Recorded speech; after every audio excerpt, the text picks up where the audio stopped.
ഇന്നത്തെ വചനചിന്ത ദൈവം നൽകുന്ന വിജയം. ദൈവം താങ്കൾക്ക് നൽകുവാൻ പോകുന്ന വിജയം താങ്കൾ അനുഭവിച്ച പരാജയങ്ങളെക്കാൾ വലുതായിരിക്കും. ലോകം മുഴുവൻ താങ്കൾക്കെതിരായാലും ദൈവം കൂടെയുണ്ടെങ്കിൽ അതിലും വലുത് വേറെയില്ല. ശത്രു തകർക്കുവാൻ നോക്കിയാലും ഭയന്നു പോകരുത്. ആ ശത്രുവിൻ്റെ തലയെ തകർത്ത യേശു താങ്കളോട് കൂടെയുണ്ട്. ഈ 2026 ആവർത്തന പുസ്തകം 11-ാം അധ്യായം 12-ാം തിരുവചനം വിളിച്ചു പറയണം, കർത്താവിനെ സ്തുതിക്കണം. വചനം ഇപ്രകാരം പറയുന്നു: ആണ്ടിൻ്റെ ആരംഭം മുതൽ അവസാനം വരെ നിൻ്റെ ദൈവമായ യഹോവയുടെ ദൃഷ്ടി എപ്പോഴും അതിന്മേലിരിക്കുന്നു. ദൈവത്തിൻ്റെ ദൃഷ്ടി താങ്കളോട് കൂടെയുണ്ടെങ്കിൽ പിന്നെ എന്തിനു ഭാരപ്പെടണം, എന്തിനു ഭയപ്പെടണം? മുന്നിലെ ചെങ്കടലാകട്ടെ യോർദാനാകട്ടെ വഴിമാറും. എരിഹോ മതിലാണെങ്കിൽ വീഴും. തീച്ചൂളയാണെങ്കിൽ ദൈവപുത്രൻ ഇറങ്ങി വരും.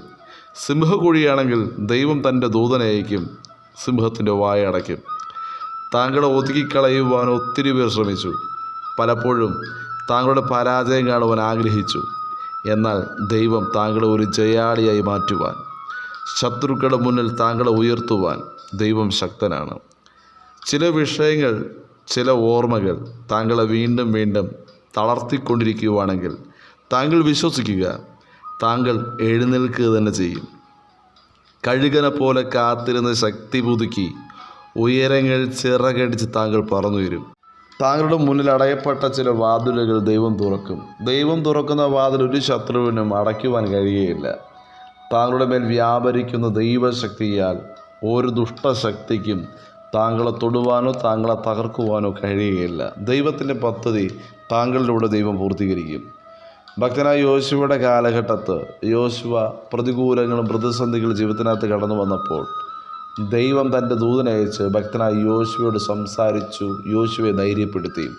യോശുവ പുസ്തകം 1-ാം അധ്യായം 5-ാം തിരുവചനത്തിൽ ഇപ്രകാരം വിളിച്ചു പറയുന്നു: നിൻ്റെ ജീവിതകാലത്ത് ഒരിക്കലും ഒരു മനുഷ്യനും നിൻ്റെ നേരെ നിൽക്കുകയില്ല.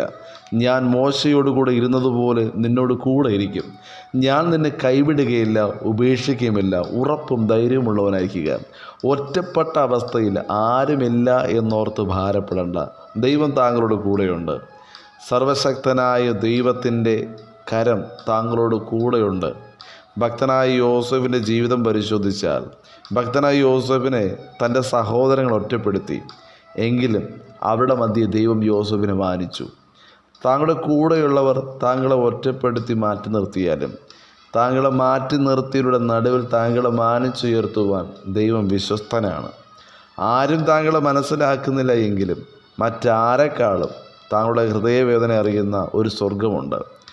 ഈ ലോകം മുഴുവൻ താങ്കളെ മാറ്റി നിർത്തിയാലും കൂടെയുള്ളവരെല്ലാവരും താങ്കളെ തള്ളിക്കളഞ്ഞാലും മാറോട് ചേർത്തണയ്ക്കുന്ന യേശുവുണ്ട്. കർത്താവ് ഓരോ നിമിഷവും താങ്കളുടെ കണ്ണുനീര് കാണുന്നുണ്ട്. താങ്കളുടെ പ്രാർത്ഥന വിഷയങ്ങൾ അറിയുന്നുണ്ട്. അതിന് മറുപടിയായി കർത്താവ് താങ്കളുടെ ജീവിതത്തിനകത്ത് പ്രവർത്തിക്കും. വചനം ശ്രവിക്കുന്ന താങ്കൾക്ക് ഒരു നല്ല കാലം വരും നിശ്ചയം. വചനം ശ്രവിക്കുന്ന സഹോദര സഹോദരി, താങ്കളുടെ കണ്ണുനീര് ആരും കാണുന്നില്ല എന്ന് ചിന്തിക്കരുത്. താങ്കളെ കണ്ണുനീര് കാണുന്ന, താങ്കളുടെ കഷ്ടത കാണുന്ന, താങ്കളുടെ ജീവിതത്തിനകത്തുള്ള ഞെരുക്കങ്ങൾ, സാമ്പത്തിക പ്രതികൂലങ്ങൾ, കുടുംബത്തിനകത്തുള്ള തകർച്ചകൾ എന്തുമായിക്കോട്ടെ, താങ്കൾ ഒറ്റയ്ക്കല്ല. താങ്കളുടെ കണ്ണുനീരിനെ തുരുത്തിയിലാക്കുന്ന, താങ്കളുടെ പ്രാർത്ഥന കേൾക്കുന്ന ദൈവമുണ്ട്. താങ്കൾ ഒഴുക്കിയ കണ്ണുനീരിന്, താങ്കൾ അനുഭവിച്ച കഷ്ടതയ്ക്കൊക്കെ മറുപടിയുണ്ട്. ഭക്തനായ യോസേഫിന് പൊട്ടക്കിണറിൻ്റെ അനുഭവമുണ്ടായിരുന്നു. പോത്തിഫറിൻ്റെ ഭവനത്തിനകത്തുള്ള നിന്ദയുടെ അനുഭവമുണ്ടായിരുന്നു. കാരാഗ്രഹത്തിൻ്റെ അനുഭവമുണ്ടായിരുന്നു.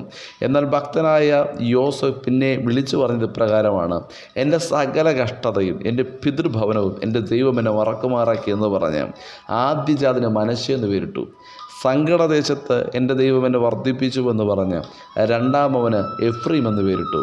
വചനം ശ്രവിക്കുന്ന പ്രിയ ദൈവജനമേ, വിശ്വാസത്തോട് വിളിച്ചു പറയണം: ഈ 2026 അവസാനിക്കുന്നതിന് മുമ്പ് തന്നെ എൻ്റെ ദൈവം എന്നെ മാനിക്കുമെന്ന്.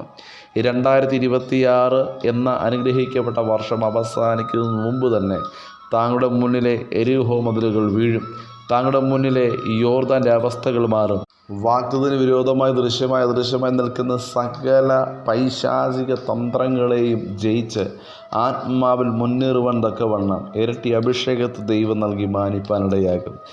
തകർന്നു പോകാതെ, വീണു പോകാതെ ദൈവം ഉള്ളംകരങ്ങളിൽ വഹിച്ചതിനെ ഓർത്ത് ദൈവത്തിന് സ്തോത്രം ചെയ്യണം. ഉള്ളംകരത്തിൽ പരിപാലിച്ച ദൈവം പരാജയപ്പെടുവാൻ അനുവദിക്കത്തില്ല. ഈ 2026 അവസാനിക്കുന്നതിന് മുമ്പ് തന്നെ അനേകം വിജയപ്പടികൾ ചവിട്ടി കയറുവാൻ തക്കവണ്ണം അധികമായ കൃപ താങ്കൾക്ക് ദൈവം നൽകി മാനിക്കും. ഭക്തനായ യോസഫ് കാരാഗൃഹത്തിൽ നിന്ന് സ്വപ്നത്തെ വ്യാഖ്യാനിക്കുന്ന ഒരു കൃപ വെളിപ്പെട്ടതുപോലെ ഈ നാളുകളിൽ അധികമായ കൃപ ദൈവം നൽകും, അധികമായ ജ്ഞാനം നൽകും. യഹോഭക്തി ജ്ഞാനത്തിൻ്റെ ആരംഭമെന്ന് തിരുവചനം വിളിച്ചു പറയുമ്പോൾ അധികമായ ജ്ഞാനം നൽകി, ശ്രേഷ്ഠമായ പദവി നൽകി. ഒരു എസ്തറിനെ രാജ്ഞിയാക്കി മാറ്റിയതുപോലെ, ദാവീദിനെ രാജകൊട്ടാരത്തിൽ ഇസ്രായേൽ രാജാവാക്കി മാറ്റിയതുപോലെ, കാരാഗൃഹത്തിൽ കടന്ന യോസഫിനെ മിസ്രൈമിലെ മന്ത്രിയാക്കി മാറ്റിയതുപോലെ, രൂത്തിനെ വിശുദ്ധ വേദപുസ്തകത്തിനകത്ത് വംശാവലിയിൽ രൂത്തിൻ്റെ പേരെഴുതി വെച്ചതുപോലെ, ബോവസിൻ്റെ വയലിലെ അവകാശിയാക്കി മാറ്റിയതുപോലെ, വചനം ശ്രവിക്കുന്ന പ്രിയ ദൈവജനമേ, തങ്ങളുടെ കഴിഞ്ഞ നാളുകൾ കണ്ണുനീർ, ഒറ്റപ്പെട്ട അവസ്ഥകൾ, അതൊക്കെ ഈ വിജയത്തിന് വേണ്ടിയുള്ള ചവിട്ടുപടിയാണ്. ആകയാൽ വിശ്വാസത്തിൽ യേശുവിൽ ആശ്രയിച്ച് മുന്നോട്ട് ചലിപ്പാൻ വചനം ശ്രവിക്കുന്ന ഏവർക്കും കർത്താവ് കൃപയും അധികാരം നൽകുമാറാകട്ടെ. God bless you. ആമേൻ.